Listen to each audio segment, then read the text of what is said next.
Peace, peace, peace. This is your girl Sunshine, and we are back with Shine Vibrations.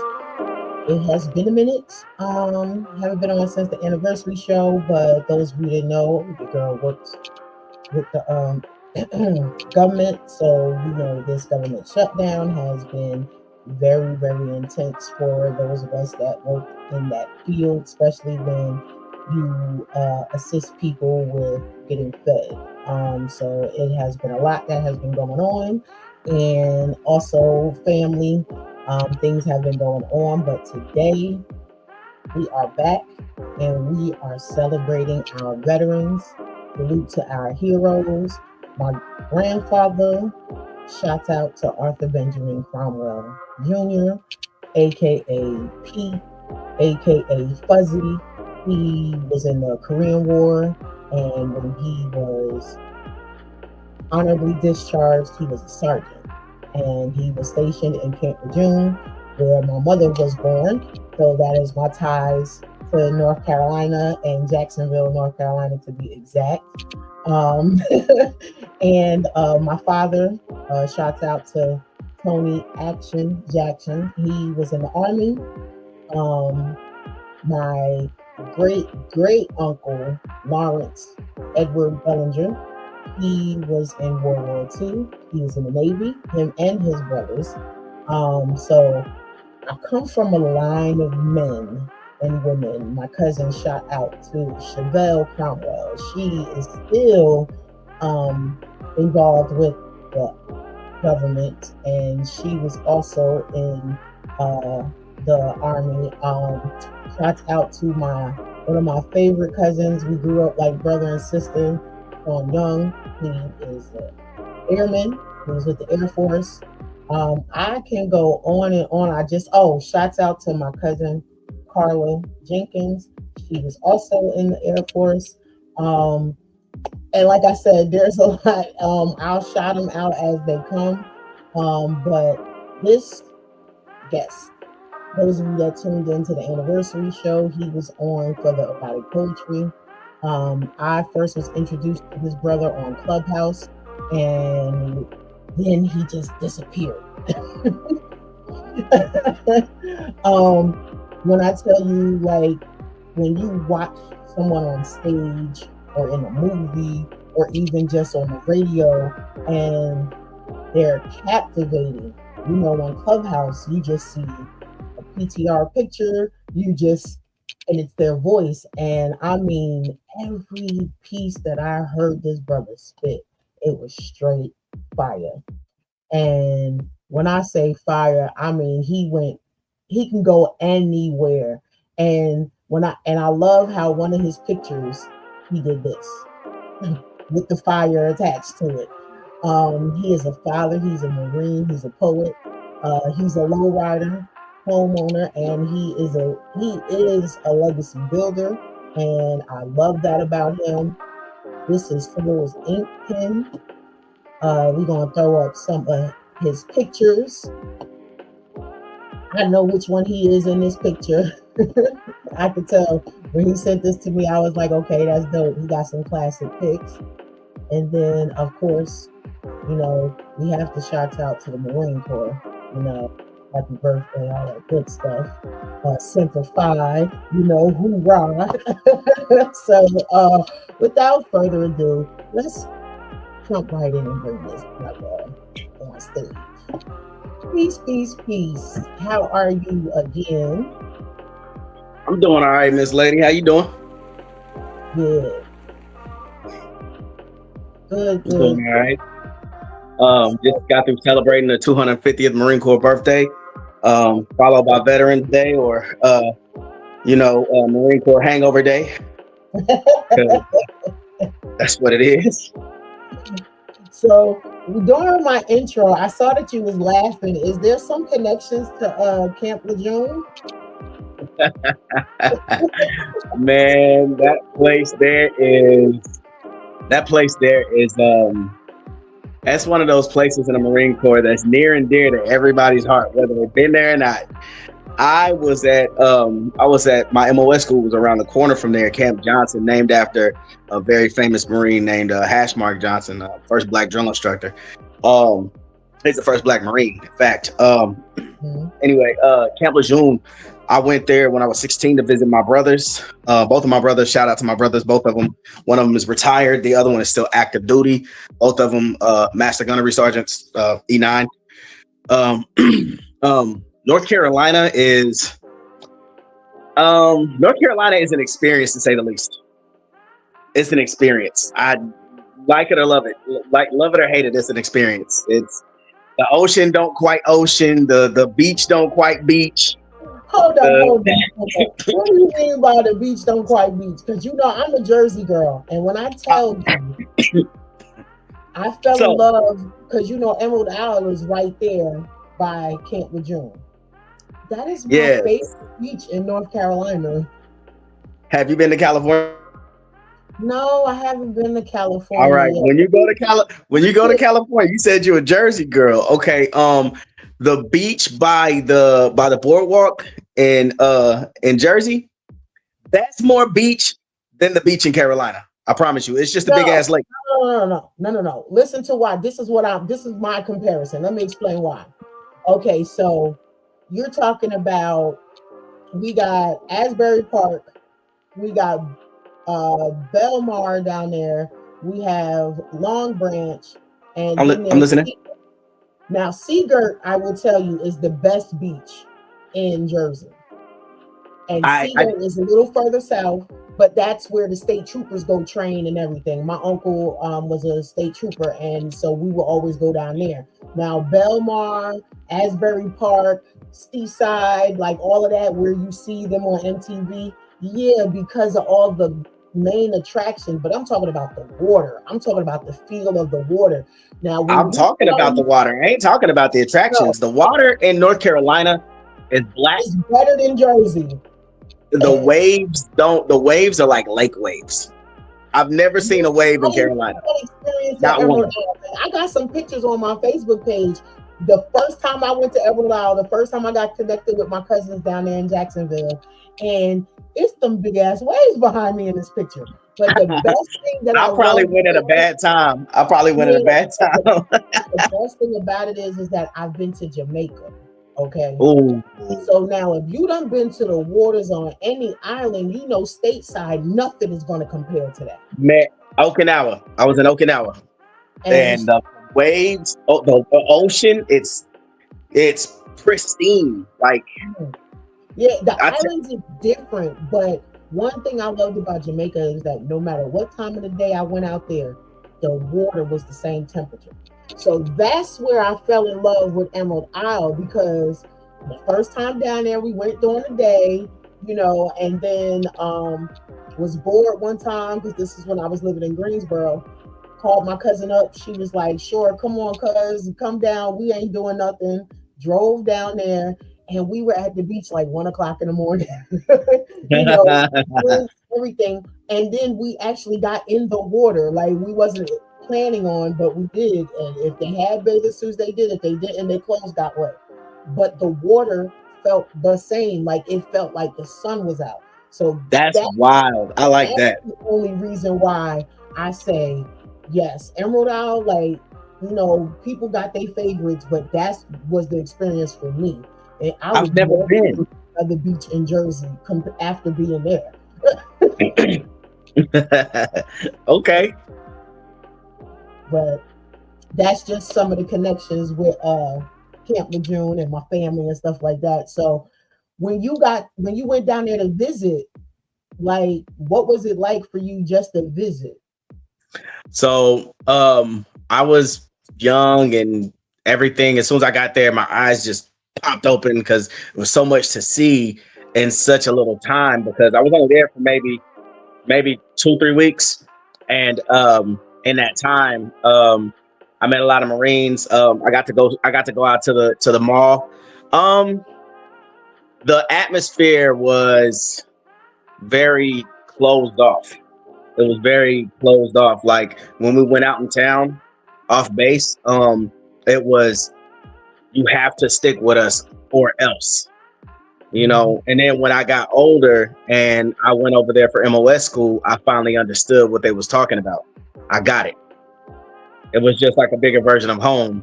You know, you got to watch your back everywhere you go. Mm-hmm. Yeah. Them is especially when they are belligerent after Oh, drinking, and yeah. and sometimes it is our servicemen and women who get wild and crazy.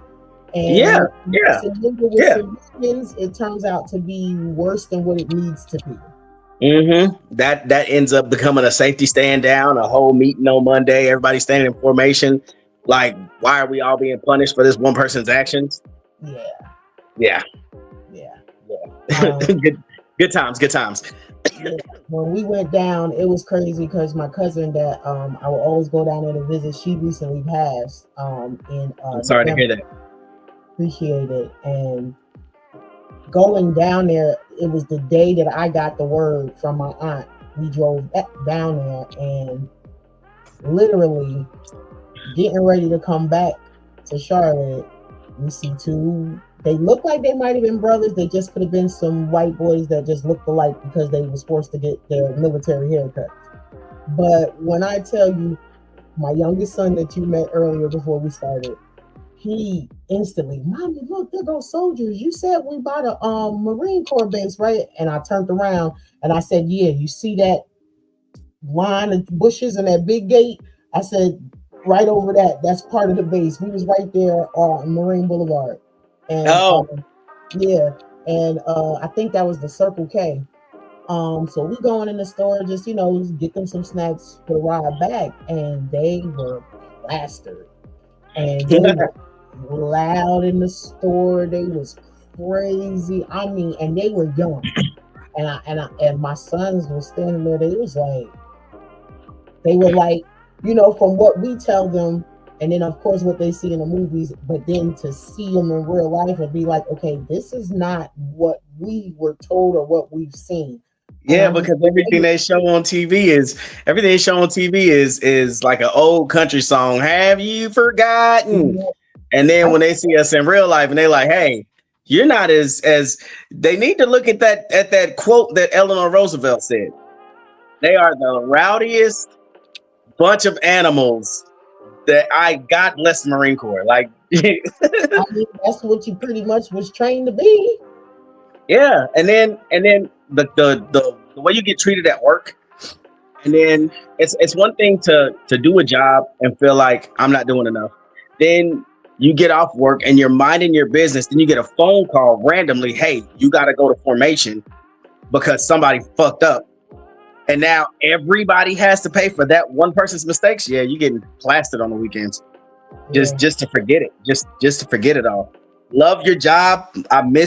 We all have this statement when we get out. We miss the clowns, but I don't really miss the circus. And I mean, I do miss the Marine Corps, and as a whole, I miss the Marine Corps, but there are some aspects about it, just like working at Walmart. I don't miss certain things about Walmart. I don't miss certain things about working at all. Any job. Mm-hmm. But that one so, particular job, golly, so whenever. how long did you do in the service? So, this is gonna be you like dualities. The duality of this is a shout out to my grandfather who was in the army during Korea, and he was in supply. I had no idea. I had seen one picture of him, and that was all. I didn't know he was supply till I went to the Marine Corps and was doing supply, and he asked me what my job was. I was in Afghanistan, and he asked me what my job was, and I said, "I'm doing supply, Grandpa." And he said, "Oh yeah, I did the same thing till they made me peel out the potatoes." So I done supply. I pulled some security details in places like the Philippines, Thailand, Okinawa. I pulled security in a few other places. But primarily that's my primary MOS was 3051 warehouse supply clerk. Okay. Okay. Okay. All right. So Shout out to the Pogues. how now I know some stuff about you already. So leading up to your decision to even enlist, where or what did you use to give you that choice or to make that decision? So, I'm the youngest of three, and my two older brothers are twins.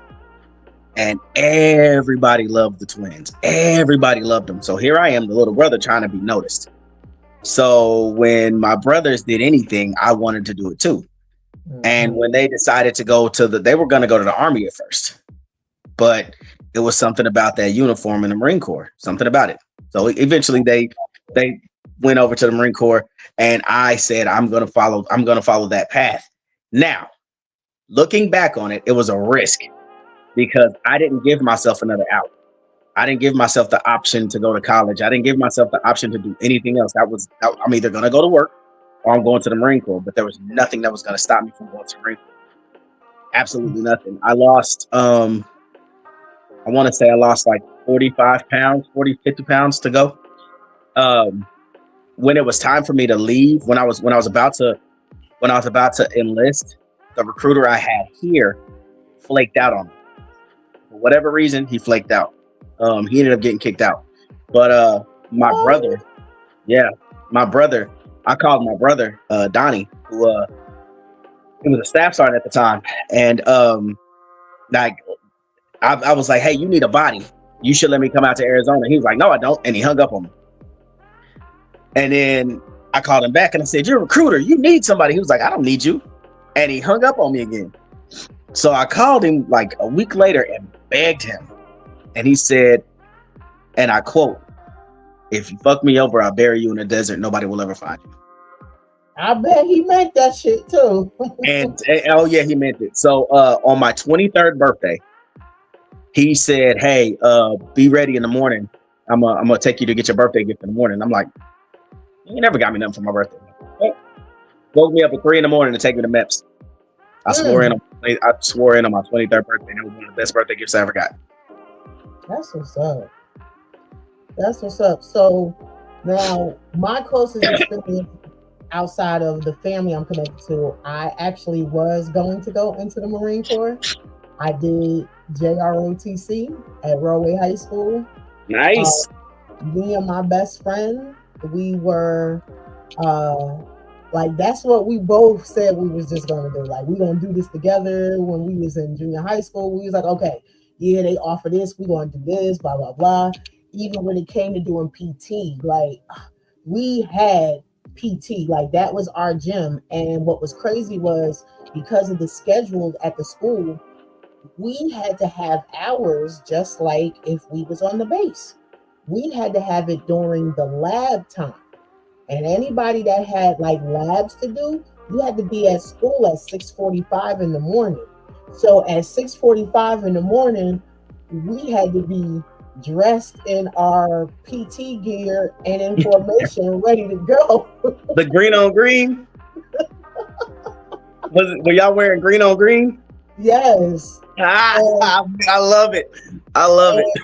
Or, you know, sometimes we switched up and used the brown tee that goes under the camis, but that was it. It was no switching up outside of that.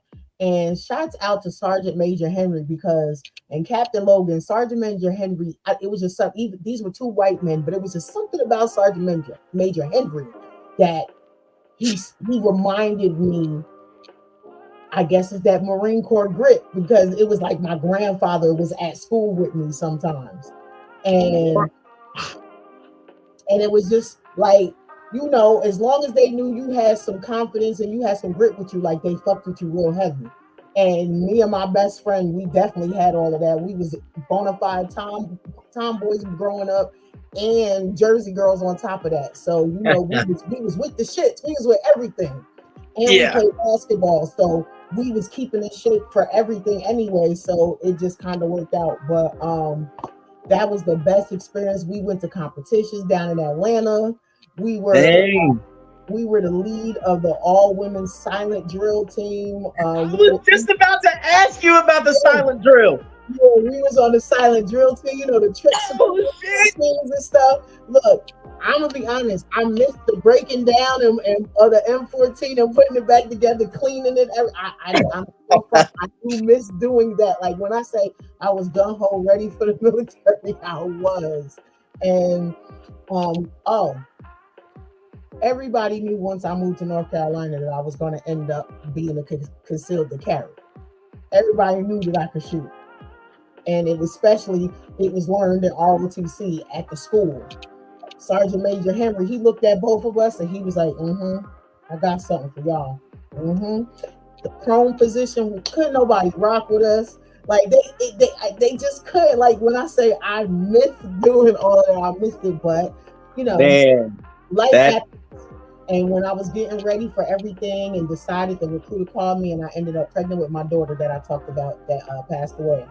And I ended up pregnant with her. And because I was living with my great great aunt and uncle, like I didn't feel comfortable 6 months leaving her with them because they were elderly and I didn't know, her father really wasn't present. So the recruiter was on me though. He was on me. He was like, "Hey, 6 months, what you gonna do? We got on base daycare, all this stuff." I said, "But right now, to go to boot camp, I don't have nobody to keep my daughter. I did it." And he just was like, "Man, I really, really hate this for you." And I said, "I really did too, because that's all I talked to my grandfather about. Because technically, I don't know what it is with men. Y'all like the first to be male, the first son, the first grandson. I was the first grandchild, like wasn't a boy." So, I figured, probably at least that way, if I would have went to the Marine Corps, even though it was something I wanted to do, but that was also like a way to honor him too. But it didn't happen. so we can't look at it like it Peace, couldn't peace. happen or that it didn't happen for a reason. It happened. Everything was supposed that you were where you were supposed to be. Yeah. You know, Mm-mm. earning that eagle globe and anchor. It's a different feeling. It puts you in a different place. Um, you know, there's a statement that says people walk around all day wondering if they made a difference. The Marine don't have that problem, and that's a very broad statement and a very very great statement. But if you're a mother, you've made a difference. If you're a father, and in your kids' lives, you made a Mhm. difference. You know what I'm saying? So I mean, I stand by that phrase because I am a Marine. However, you know, if it wasn't for certain people that was in my life would have been different. My brothers left when I was 14. The year I turned 14 in 97, they left in October. I didn't have too many positive influences around me. I had some gangbangers. I had a few, maybe a couple, two or three positive influences around me, but not really. Not really. So the ones that I did have, I made sure to stick. I made sure to stay close to. And then obviously I want to be just like my brothers. You know that there was nothing that was gonna talk me out of that. And when I got to the Marine Corps, one of the things that I realized that they teach you, once a Marine, always a Marine, and that's a very true statement. But what they don't tell you is that the whole time you're in the Marine Corps, you're competing with your fellow Marine. I thought, and all of my, I don't know, and all of my wiseness or lack thereof, that once I earned that title, that okay, cool, we just do the job, and then we go home or we go to combat or we do whatever. They didn't tell me you're competing with the Marine next to you in PFTs and CFTs and rifle scores, and Mhm. even in the gas chamber, you're competing to a degree. Who can stay in the gas chamber the longest? Of course, Yep. I didn't mind the chamber, but I'm not saying I was like gung ho about going to it, but Yeah. when I was in there, I was all right. All right. So before we go to our break, you did say that you had some poetry that you already pulled that was geared for veterans, right? Yeah. All right. So I'm going to turn this down and you lead us into our music break, and then we're going to get back to the poetry and more of Souls Inc. pen. Ready? Mm-hmm. They all called him LM Gas because he was lightweight. No need to pretend to be heavy, especially when the mess made was the same as a 40 mic at close range. That's a grenade lob from a belt-fed weapon screaming freedom with every round ejection. I digress. I fed him magazines of dreams dripped from combs of honeys others wouldn't dare to speak. Gas, cause shit, if you seen any of them, you'd wonder how in the hell he did that. Made that mess, that is. I always keep them air cooled because bedroom saunas are a thing these days. Well, when you're me. But truthfully speaking, as it pertains to messiness, it's always especially sexy when she asks me if I like to paint. So I lean back and aim like I'm an M16A2 in the shoulder of a Marine firing well-aimed rounds into a point target at distances unseen. The sheer look in her eyes and the sight of the scene is nothing short of madness turned serene. I mean, I tried to warn them about the weapon I can be, but none of them believe me yet. Here I sit, lonely, waiting for the next mission that needs to be complete. Maybe, just maybe, I'll stop just shooting and start stabbing waist deep like Chucky, but till someone cuffs me, I'll just be gear adrift, ready to inflict damage and paint the canvas of my next victim. Sincerely, L.M. Gas, a weapon of many talents. Sincerely, Soul's Ink Pen. Drip known as Article 69. Poem. Ooh-wee. That one there. We had how jump in real quick. He's actually out here in Charlotte and didn't tell me until the last minute. And I'm like, bruh, I got souls on tonight. Like, and he's performing tonight with some people out here in Charlotte. And then you got Misfit Syndicate shouting you out. Shout out to the Misfits. Yeah, let's go. All right, so let's go ahead with our blast artist and more of those ink pen after that.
I have no idea what happened to the video.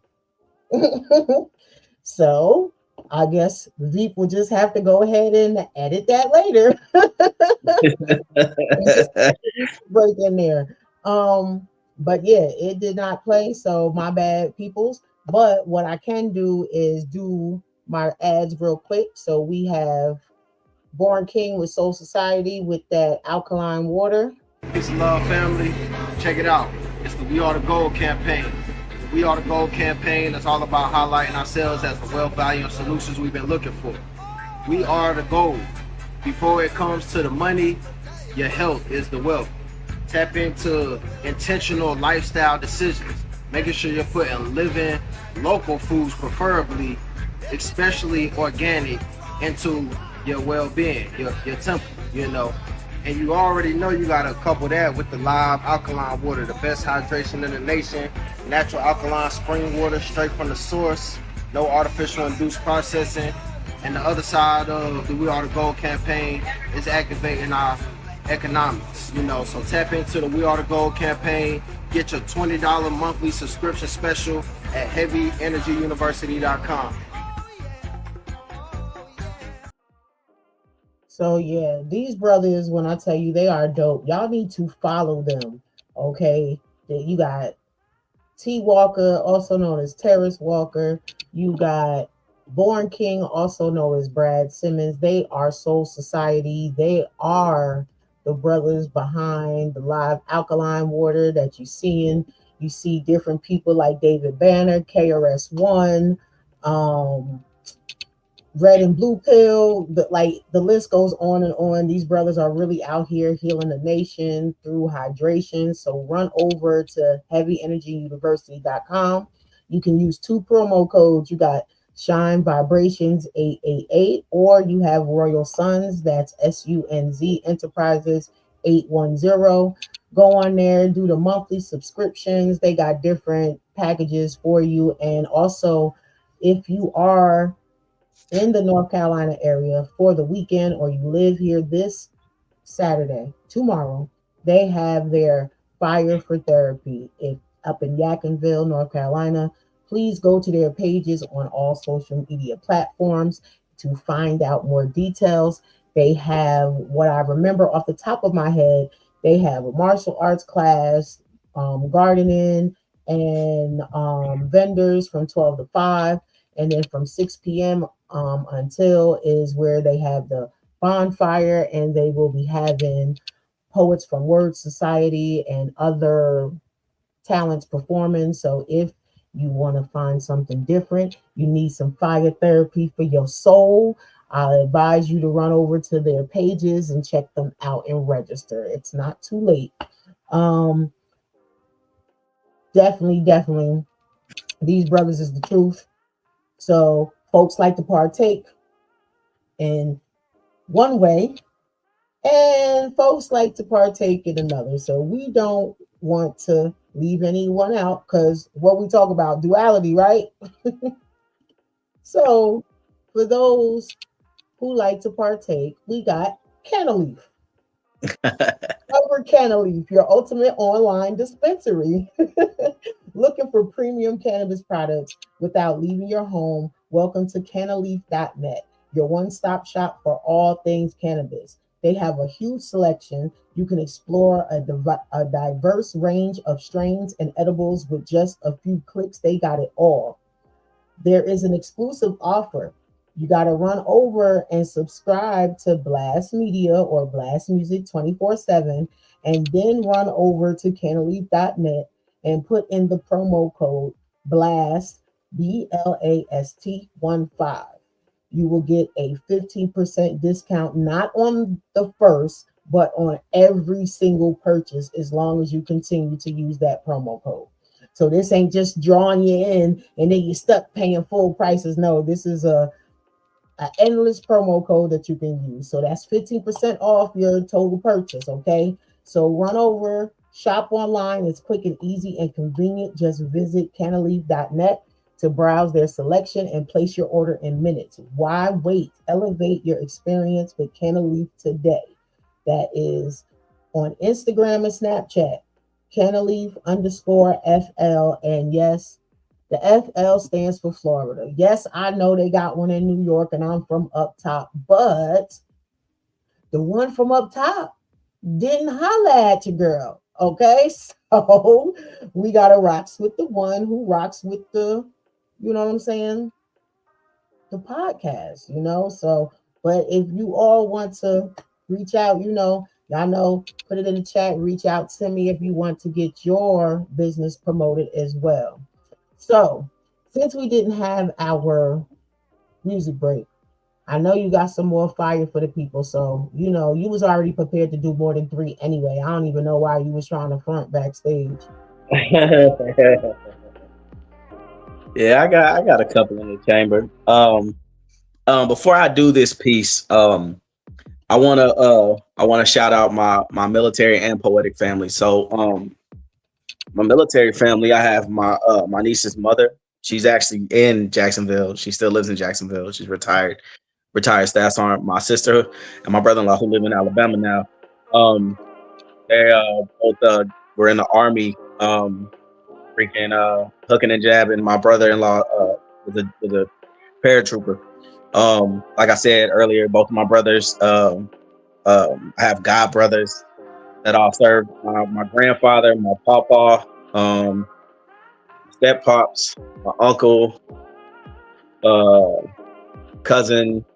I have like mostly Army and Navy family, and me and my two brothers are the only Marines. That's what's up. But Love I'm it, ready to man. jump in this piece if you want me. If you're ready, Yep, we ready. We always ready. I'm ready. 3051. I have 1,183,433 reasons to cry while spitting this piece.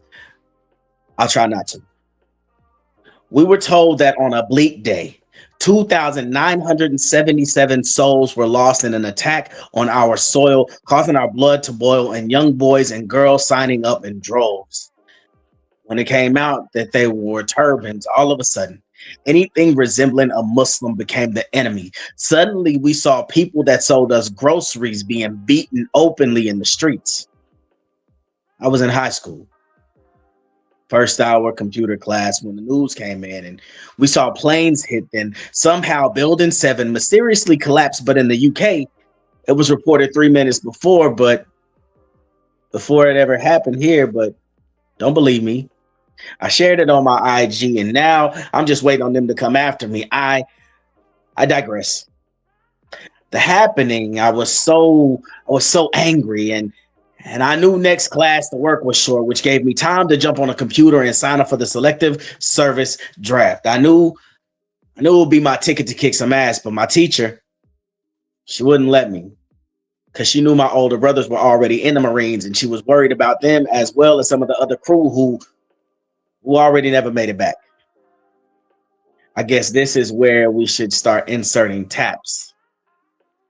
2006, I convinced my brother to enlist me because the recruiter I was dealing with a shitbag to say the least, and you can tell by his DD-214. I swore in on 26 July, left on 3 January, was Oconus most of my time in, begged for a deployment to a combat zone, and when I got there, I was all in, but I'm supplied. So we would get the story from the front about how we're getting them all the gear they need as fast as they could ask, and they're taking the fight to the enemy as fast as they can blast. And we're sending messages like, remember your training, acronyms like brass, breathe, relax, align, sight, squeeze. Not knowing that these Marines in the quiet times were guarding fields of poppies. So you mean to tell me that there's a war on drugs in America and we're guarding fields overseas that create heroin?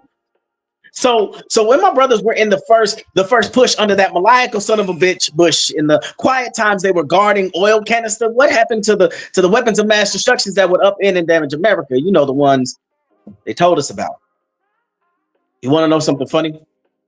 Here's something that I learned since reverting to Islam. If someone comes into your yard trying to cause you harm, it's your job to protect your home and family. We ignorantly called it jihad. Collectively, we're told it means to go against our God, but let me lay some information on you. Isaac and Ishmael were brothers from different mothers whose father was given a promise. Both would be protected and whose people would flourish and do well. But back to the reason I'm writing this piece, the story I'm trying to nourish. I have 1,183,433 reasons to cry while spitting this piece. This is a rough estimate of the lives lost from the initial attacks from our own government to the ones we've sent young men and women to go hunting. Listen closely. You can still hear the echoes of their unfair screams in your heart. I know I can as we speak. So whether you're Democrat or Republican, we're all Americans being fucked by the same dragon with sharp teeth. No life is safe. No lie is too bold. No person is good or bad as long as their stories get told on the tube. Nation at unrest tonight on the 10 o'clock news. I swore to uphold and defend the Constitution against enemies, foreign and domestic. But 22 veterans killed themselves daily because we know even if we stood up, we'd inflict no damage because the ones who don't serve and see the bullshit for what it truly is will never understand what it's like to live the lie and smile while secretly wanting to strangle you while you say, thank you for your service. Poem. Ooh, was this the reason why you asked me? Could you say what you wanted to say? Nah, Because, ooh, yeah, everything you said. What? Mm. Nah, no, ma'am. That was in case I decide to go, tongue deep. Oh, but okay, I got you. I follow. but this here, folks call you a conspiracy theorist if you want to. I don't care. It's not what you're fed. If anybody paid attention to and wow, just as I'm calling it out, the name of the movie just escapes me. But the movie with was it Swordfish? You talking about Swordfish, or you talking about the Manchurian Candidate? No, the Manchurian Candidate. I know that one. Oh yeah, that's classic. Yes, that's classic. But no, the one where it was John Travolta and Halle Berry. Halle Berry, when in that movie they tell you just because you see something, your eyes can be made to see something that really didn't actually happen. Yeah, When you incorporate Swordfish. when you incorporate a visual with sound, you combine it together and think that what you saw and heard really happened, but it could be just a diversion. So Yeah. I'm 44 and I grew up in Jersey. So that wasn't the first time that the Twin Towers was attacked. No. Biggie said it in a song, blow up like the World Trade. Man. That wasn't the first time. The first time when they tried was when Clinton was in office and they put the bombs down at the bottom Yeah. and tried to make it explode from ground up, and it didn't work. They shut it down, everything. So Yeah. it was going to happen. Like a lot of things, like even this current shutdown, I feel like everything was planned. But that's just me and my soapbox, and just paying attention to history and see how certain things are created and manifested and are meant to repeat itself due to those sitting in certain positions. Yeah. Yeah. So that was refreshing to hear some of those things highlighted in that piece. What I appreciate you. with these two pieces and how poetry has helped you and healed you along your way, when it came to being in the military and writing pieces like that, what provoked it? Is it just a poet in you, or is it because of some shit that done pissed you off, or something you just witnessed, or is it a collection of all three? Let me start by saying I'm belligerent. I am belligerently myself, and that doesn't always work for me, and it doesn't always work for the people that I'm around. But what it does do is it allows me the opportunity to be unapologetically myself and tell my truth. I don't care where I'm at. I don't care who I'm around. I don't care who I piss off. I'm going to tell my truth. Now, I'll try to be more professional in certain settings, but where were you? You said you're 44. Mm-hmm. Where were you in 2007, 2008? I was still in Jersey, about like making my decision to move. It was going to be PA first, then it was going to be Virginia, and then it ended up being North Carolina. Like nothing else worked, even though PA was like right next door, nothing worked. Then Virginia, everything was clicking except for one thing. And then when it came to North Carolina, it was like a straight open golden lane.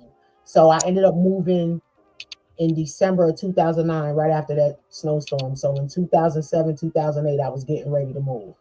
So in 2007, I was in Okinawa, and I was there when Obama got elected, sworn in. And when I went to the Corps, I was running from some things, but one of the things I faced the last night I was here in Oklahoma before I went to Arizona, where my brother was my recruiter. The last night I was here in Oklahoma, I got chased by some pilgrims in a white truck, screaming that lovely word they love to say. You know, they were screaming that word and throwing rocks and popping shots and nag, all of that. MAGA. Anyway, that's neither here nor there. Freaking, they I thought I escaped that, but when I was in the barracks, and we were everybody's wearing their camis because we were just getting off work, or we worked late that night. I think we just got back from a deployment, and everybody was in the barracks in the common area. And when they announced that he won, I heard somebody openly say, "I can't believe they elected that monkey." And we, the dark green Marines, that's Native, Mexican, Black, anybody that was not Pilgrim or opaque, they told us we couldn't do anything. We just had to eat it. That there was going to be a lot of things that happened, and there was going to be a lot of people flying flags and doing all kind of stuff. You know, that rebel flag came out hard as fuck, and yeah, we couldn't do anything for yet. I had my RBG flag up. I had my Juneteenth flag up. Yeah, we weren't allowed at the time. But they could. But they actually, when I was it was 2010 when I was in California, they made a MAR admin that anybody with a rebel flag caught on base, flying it on their trucks, cars, whatever, anybody with that was getting put out. But chains of command weren't enforcing it. Like, they brought it up and they said, if we see you with it, and it's the way they said it. Mm-hmm. It's the way they said it. Sergeant Major Bell, she was all about it. She was all about, if let me catch you with it. Her husband's Black. She was like, let me catch you with it. If I catch you with it, I'm fucking you up on sight. But the other people was like, yeah, if we see you, and they turn their head, you know. So one thing I would hope now it has changed, but from recent talks, I've heard that it hasn't, just like everything else. But from my uncles, from my great uncles, it was World War II. He was in a draft. He was in line standing next to Jackie Robinson at one point. You know what I'm saying? So it's like from that era all the way up until where I got nephews, nieces, and younger cousins that are in service, all still have the same story that you just shared in some way. You know, so it's like, is it ever going to change? And which, in my eyes, honestly, no, is because this world that was established, that was already lived upon, was built on racism. It was built on terror and violence. You know, that was it. And it's always, no matter how much, I don't mean to sound pessimistic, I don't mean to sound negative, but we're not going to live to see it. We're not going to live to see when the world finally changes and it starts to be more loving and stuff. We're not going to see it. It will happen. We'll never. We won't. So, what scares me more about that is knowing that the impacts of the decisions that we made are going to affect our children, our children's children, and the impact that's going on right now. I'm gonna use, if you don't mind me bringing up Charlie Kirk. I'm gonna bring that up for a second. Someone walked up to me and said, he's the modern day Martin Luther King, and I about lost everything in me. I said, before I lose my shit, let me ask, how do you find the comparison? I really wanted to know at what point in time this person lost all sense of who they were. Mind you, this was a Black dude I was talking to. So it really pissed me off. I said, Martin Luther King was firebombed because he was Black. They sick dogs on him because he wanted to just go have lunch. This dude sat at a college and talked to kids he knowingly could beat. And when he did get beat, none of that shit ever got aired. I never seen one of his losses. And I used to love watching his debates because he was smart. And I loved watching, I'm a debater. I love watching debates. But I also want to see the debates where he loses because he's not the smartest man in the room at all times. Yeah, you got other videos, the other view. Because I noticed, I used to see, oh no, he's only winning So I started searching and looking more, and then I seen how people would be like, nah, this is the whole debate, not this cut up, edited version to make Yeah, yeah. it. And when I got to sit and watch the whole thing and watch him get dogged, they never put that shit out. Never put that out. To make it so sad, it's like I don't wish ill on nobody, but can we Our say that? kids. No. Can we say that about the government though? Because Yeah, go ahead. I feel like he was sacrificed by them. Another distraction. Those videos, no one has came out to say that those videos with those two men standing next to him were AI. And anybody with a clear mind and What eye, video standing next to him? video when he got shot, the two men standing directly right there on the stage, there was little hand movements and gestures. And then next thing you know, That, yeah. boom.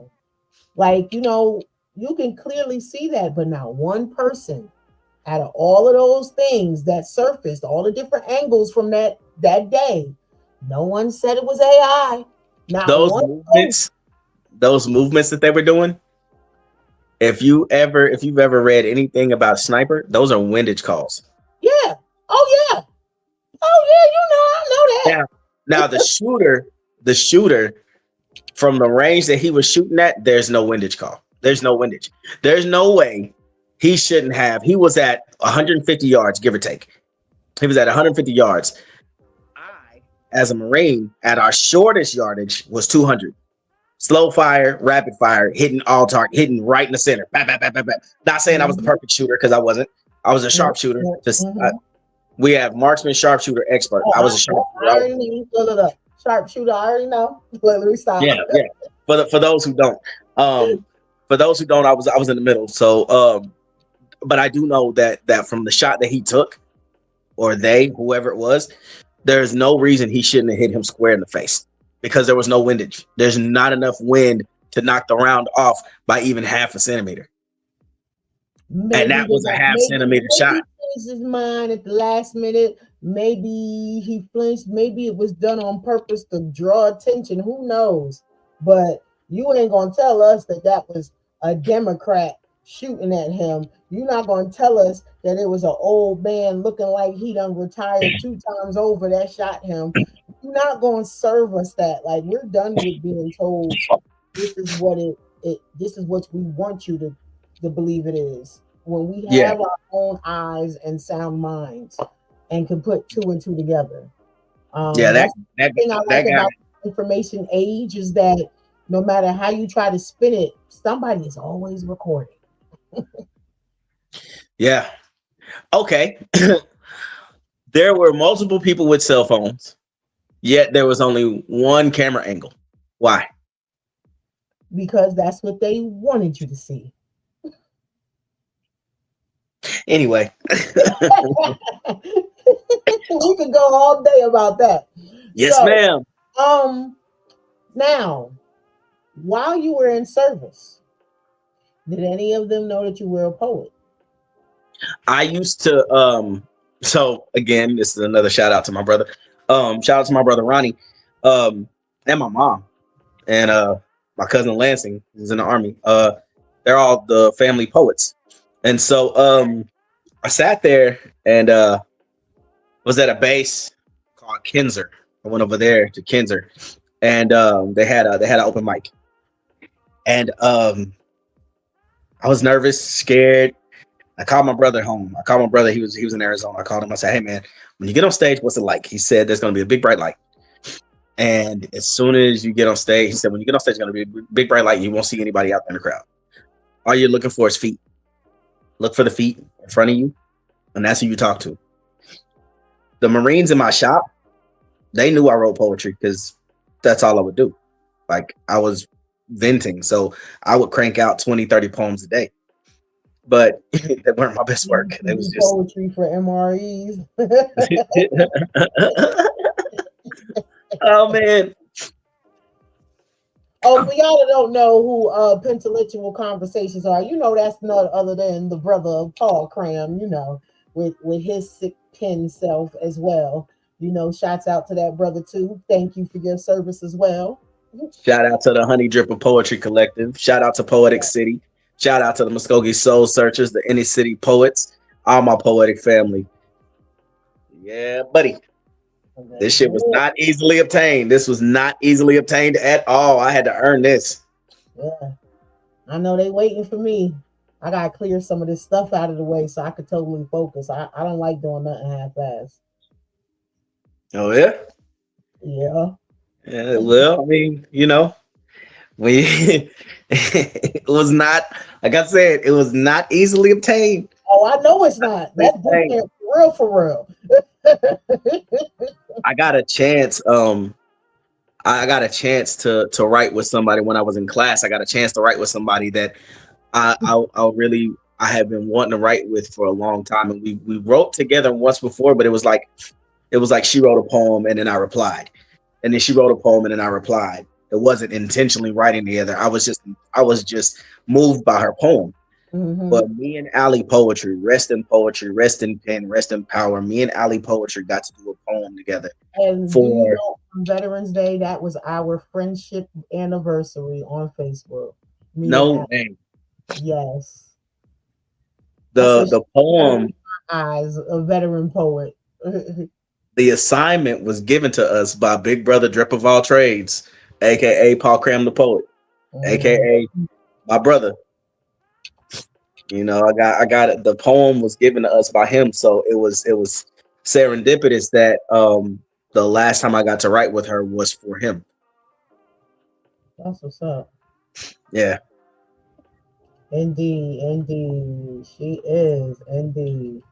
So, what happened when you finally spit? Was any of your people that already knew that you were a poet, were they there that night as well? No, man. So I didn't tell anybody I was going. I didn't tell anybody I was going. I didn't know anybody there. I took the bus, what we call the Green Line. I took the Green Line there, and then I had to take a cab back. They called the Ponchos. I took the Green Line there. Nobody knew I was leaving. They just knew I signed out of the barracks, and I signed to go to another base. That's all they knew. They didn't know what I was going to do. And then somebody somewhere, what's it called? Oh my God, not Marine Online, but it was the newspaper, the local newspaper, for the Okinawa Marines. That's what it's called, the Okimar. The Okimar put out a picture of me, front page, and I got called into the office by my gunny and my staff sergeant. And was like, "When the fuck did you do this?" And I was like, "The other day." I was like, "When the fuck why didn't you tell us you was performing?" And I was like, "Because I didn't know I was going to. I just did it." Wow. Front page on that ass. Yeah. That means you shut it down then. That fucked me up. And in my earlier days of performing, you could tell who I was listening to musically. And we was talking about him earlier. I was listening to Tech Nine real heavy, and I still do, but I listen to a whole bunch of other stuff too. But at that point in time in my life, I was really stuck on Psychology 101 and Absolute Power, and I was listening to all of these different albums, mostly by Tech Nine or Twista or anybody that could spit fast and double time. So when I would get on stage, my delivery was that. Add that to the fact that I had been binge watching since I was 16, Deaf Poetry. So it was a mix. I didn't find my own voice till after I got out the Marine Corps. And I got in Poetic City, and they were telling me things like slow down, listen to yourself. And I'm like, I don't want to hear me talk. I hate my own voice. But I had to go back and listen and find out what they were talking about. And yeah, Mac Woods, shout out to Mac Woods, Tavy, Bleak Blakely, Sharita, freaking Sam Coop, freaking the whole Poetic City family, are the Overcomer. Yeah. And then the Honey Dripper Poetry Collective took what Poetic City taught me, gave me some extra tools to work with, and now You're a And beast. I'm still not a total package. I'm just He's a learning. beast. When I tell you this brother is so humble, but he is a beast. Because like I said, Dad, I had just got on the clubhouse. I was in a few rooms.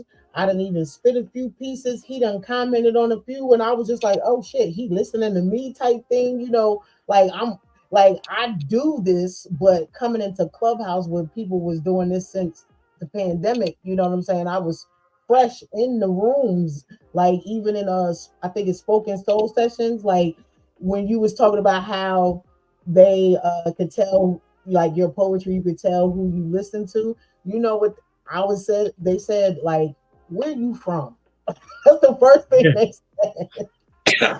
And when I was like Jersey, he said, "Okay." He said, "How old are you?" And I told him how old I was. He said, "You listen to Rakim?" And I said, of course, who don't? I said, but yes, that's my era. Africa Bambaataa KRS-One. That's me. That's what. Yeah, I was listening to all of that. So, it's dope that you mentioned that. So was you on high demand on the barracks after that? I got paid a couple times to write for a few people. I wrote some get together pieces. Poetry home to their lives and stuff. Yeah, I wrote some stuff to people. I wrote some baby I miss you, and then I wrote some Dear John letters too. So Oh shoot. Yep, the Misfits. I wasn't in demand, but I wasn't lacking either. Five, the God MC, you already know. Oh, you challenged Asean to a poet versus poet? I was gonna bring that up. Actually on Tuesday. Oh, I need to hear about this. When is this happening? What? It's the first Tuesday, if I'm not mistaken. It's the first Tuesday in December. I think it's the 7th on Pentelectual Conversations. So what happened? The 12-2 that you was talking about in the comments, Paul Crown? Because I saw he put December 2nd. Could be the 2nd.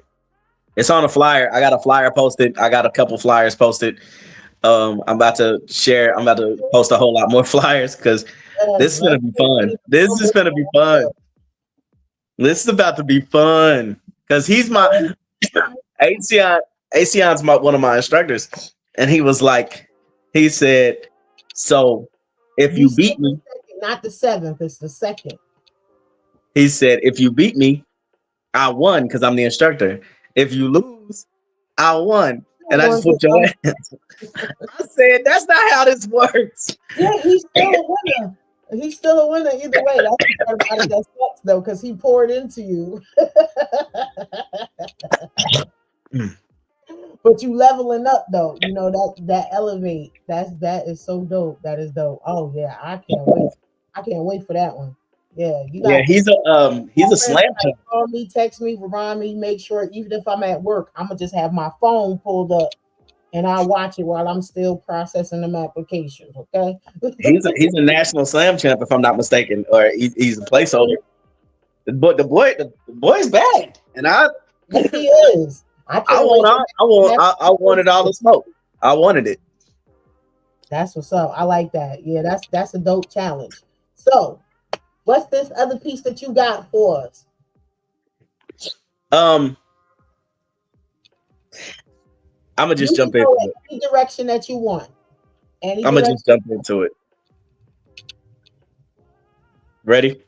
I'm muting my mic now. Tell me, when was the last time we spoke? It's been too long, in my opinion. Out of all the friends that I've had and lost over the years, you were one that stood by me no matter what I was going through. But you're someone I failed to mention. Crazy enough, I've known you longer than I've known all my friends except for one. He got you beat by 3 years, but even so, you and I are closer than anybody.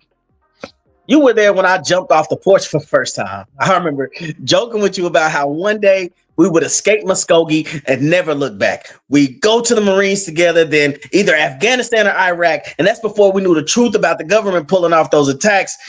That's neither here nor there. More than anybody else, though, you've always been here for me.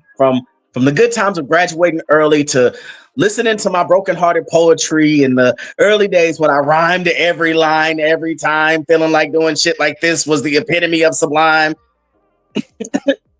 Wait, you were there for me when I cut my wrist in Black History class. There for me when I got sick and the doctors didn't know what was wrong with me, so they gave up, figuring he's either gonna die or he's gonna fight it. You're always there for me to lean on, conspire and drink with till we're pink in the face and the grass is filled with vomit. When I was 16, stumbling home from club reflections, worried why no woman wanted me, and you never let me live in the rejections. You held me up when the world pressed me down, and instead of scolding me, you you showed me the lesson. You said, "Stop stressing. You're gonna make it. You'll earn a title. It's why no, we were created. If no one else will sign up for the buddy program, I'll do it. I'll make sure you keep a level head, and when you're tired, I'll remind you that you got this. You're worth it. Just a little while longer.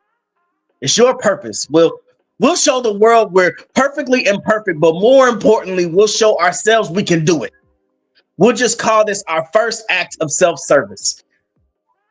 30 March 2007 came and went, the same as April, all the way to 10 August, and we're now in Okinawa, Japan. That's when you really started to show me who you were, and you've shown up in more ways than once since then. You saw me married and divorced twice, all by 36.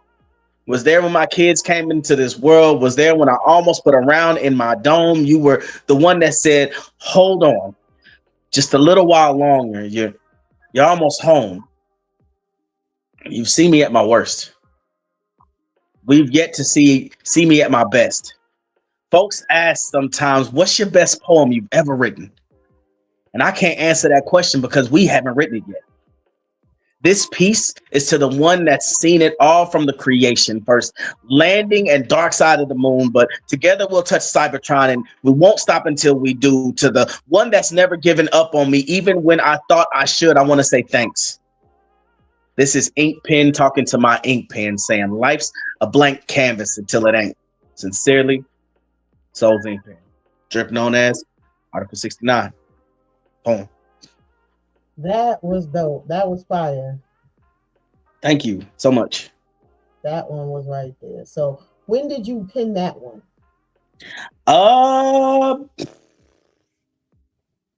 When I was in class, a couple months ago. Okay. So what was the topic like that made you? I was in a really dark space, and I needed to talk to myself. Okay. I needed to talk to myself a little bit. I needed to find my way through. So I had to learn to talk to the poet that was always there for me. I had to figuratively look in a mirror and talk to the poet, not Brandon. Brandon needed to talk to Soul's Ink Pen and say thank you. That's my sis right there. I'm just the messenger 9. Deep therapy, indeed. Yep, that's exactly what it is. Because your eyes are the windows to the soul. So when you take the time to practice in the mirror, to talking to yourself, whether it's positive affirmations or just like you said, you needed to speak to yourself, like you are seeking more into you. And anyone that takes the time, everybody just says do the work, do the work, do the work. But yeah, some of us, we have to break down what the work is. Yep. Everybody, that the work is so hard, and literally just by looking at yourself in the mirror and talking to self, that right there is just a little bit that you need to start you on your healing journey. It's not always going to come from the outside. Your greatest antidote in life is your mental. That's your greatest antidote. So it's all basically, it's all in your mind. Get your mind right. Like, not to make anyone's feelings feel any less, but who can conquer your emotions but yourself? People can give you the tools, but you gotta do the work. If you're not willing to dig in the dirt to uncover what's wrong with you in your own dirt, metaphorically speaking, of course, then what's the tools for? You're just staring at the ground, watching whatever potential you have be covered up. And Then it will manifest on the outside. Indeed, indeed. And TB, writing saves our lives. It really, really does. And my sis said, be proud of yourself, brother. hey, thank you so much, sweetheart. Yeah, we got to get her back on here too. I believe she was my third guest when I first started 3 years ago. That number 3, stay following me, sis. So, you know, she got to get back on here. I ain't playing with her. But indeed, Paul Cram said, great peace, T military man. All right, thanks. Look, witnessed it, right? She said, I got it. And you know what? My bad, people. I was supposed to say this earlier. You see this QR code sitting up here? Okay, so I don't know. This is my first time doing this, but you have the ability, if you hit the QR code, you can choose how to watch all of our podcasts on this platform now. So you can choose to watch horizontally, or you can choose vertical. But when I don't know how it looks now for you guys, but right now I see 2 of us on here. I got 2 of us vertically, and then I got 2 of us right in the middle horizontally. So now I'm about to hide that back. But yeah, that's how it goes. So from now on, you guys get to choose how you get to view us. And sister, that's nice. And Paul Cram and Souls, those are your brothers. Yes. And indeed, you can cast to your TV too. Yep, indeed. I actually have something to add about the battle with ASEAN. I mean, okay, more of a I don't know. Manila. It's more of it's gonna be more of a dismantling, but that's neither here nor there. Love you, Panda, but I'm about your head on the wall, bro. So this is the first time I'm hearing about this. Oh yeah, this is the Thriller in Manila. I can't stop saying it. Check this out. It's all of it. How the judging is gonna go is coming from the gallery. There's not gonna be any judges. The judges are all gonna be in the gallery. So if you like what I do, you put an ink pen in the comments. If you like what he does, you put a panda emoji in the comments. Okay. I mean, let me rephrase that. If you like what I do, put an ink pen. And if you like what I do, put an ink pen. I mean, I don't see too many pandas coming up. I mean, he nice, but you know, yeah. Well, I know one thing's for sure. I'm going to be torn. This is not going to be fair. So I'm going to just tell you right now, if you see an ink pen and a panda together, you know that's me. Hey, like the old song say, you can get with this or you can get with that. You can get with this. Indeed. Yes. Like I said, I told you I was coming to look for you, and I am so glad that you said the 14th was for you, because it lined up perfectly. Like, you didn't even know what I was trying to do with this next set of series. So hopefully that's serendipity, man. Yes, that's when I love how everything just falls right into place. And so Paul Cram, he's also one of the veteran guests on here. So, you know, if you want to come back with some new stuff, I need y'all to corral all of our fellow poets who are veterans, whether they are retired, even still active duty. Let's get them on here. I want to give them space as well to be able to share their truths, you know, whether they write about their time or not. But I just want to make sure that they get on here as well as you guys. Yeah, you know, that's the song, sis. Paul Graham, see, that's why I love bruh. He said he always down. So corral some Arrows. Gotta get Arrows and Marielle and Mac Woods and already reached out to Malikia and Scott and Shonda. Logan. Like they know. So I told them, I said, for the next series, y'all let me know when y'all free so that y'all can come in. So right now, the other Fridays are still open. He also mentioned Mac Woods. Who's that? Oh my God, the Mac Woods. He's a Renaissance man, to say the least. Okay. You'll never catch him outside of a suit. Okay. Unless you catch him in the gym. And when I say the brother got his presence, got presence, like I know what you're talking about. I got that uncles dude. like that. I He's got that uncles dude. like that. So That's I that's know what you mean. that's one of my mentors. Like, Hey, dope. Well, look, link us up. We need to get him on here. So yeah, we need to do this thing because I really want to do this. The salute to the troops. Do my part in my way. You know what I'm saying? So Paul Cram said he is a living legend. I bet. I can't wait to get him on the show as well. You have been doing shout outs throughout the whole interview, but is there anyone that you might have missed? And let folks, the drill, let them know how to find you, where you be at, how to contact you. you can find me on I hear that Nelly song in my head. But no, you can find me on Facebook under Souls Inkpen. That's SOULSINKPEN. On Instagram at Souls Inkpen 83. On TikTok, I believe it's the same. I could be wrong. I don't remember the TikTok one. But or you can find me at the on stage. You can find me on stage somewhere. Yeah, and this brother be doing it. He be doing it for real. So I thank you for coming on to the show. As I tell everyone else, you have an open invitation whenever you got stuff going on. Like you just plugged the Royal and the Jump and the Royal Rumble, all of it. I can't wait for this. Like, I wish this was happening like today.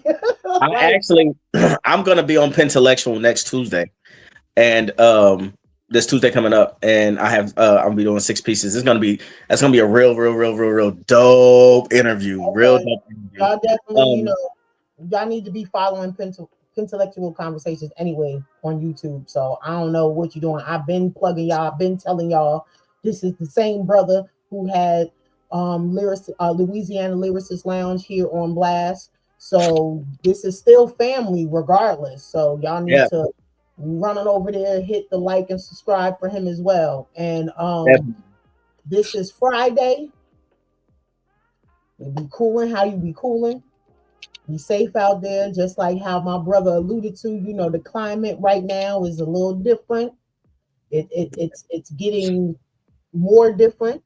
Those of us in the Queen City, Charlotte, North Carolina area, we just got notified that the Border Patrol is coming here. Oh, they've been here. No, look, ICE has been here from the beginning, but now the Border Patrol is coming. Oh, the green trucks. Yeah.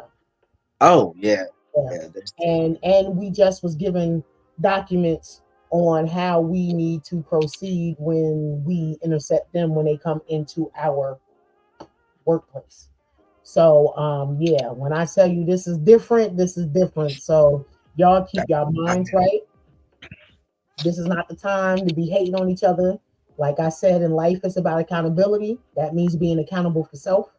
And in duality, knowing that I can't exist without you and you can't exist without me. Just like my beat used to say, when I shine, you shine, we shine together. Like, I live by that. Do you understand me? So yeah, just be safe in everything that you do. Be a little nicer, a little kinder to folks. Let's not just do this because it's the holiday season, because if you could fix your mind to be nice because it's supposed to be Thanksgiving and because it's supposed to be Christmas, that means you could do it 365 days, 366 in the leap year. So let's stop letting, the powers that be control us on how we should interact with each other emotionally. Okay? Your humanity should not be hinged on who's flying that fucking bird. There it is. I just love this. See, I love it. I did have one more shout out, if you don't mind.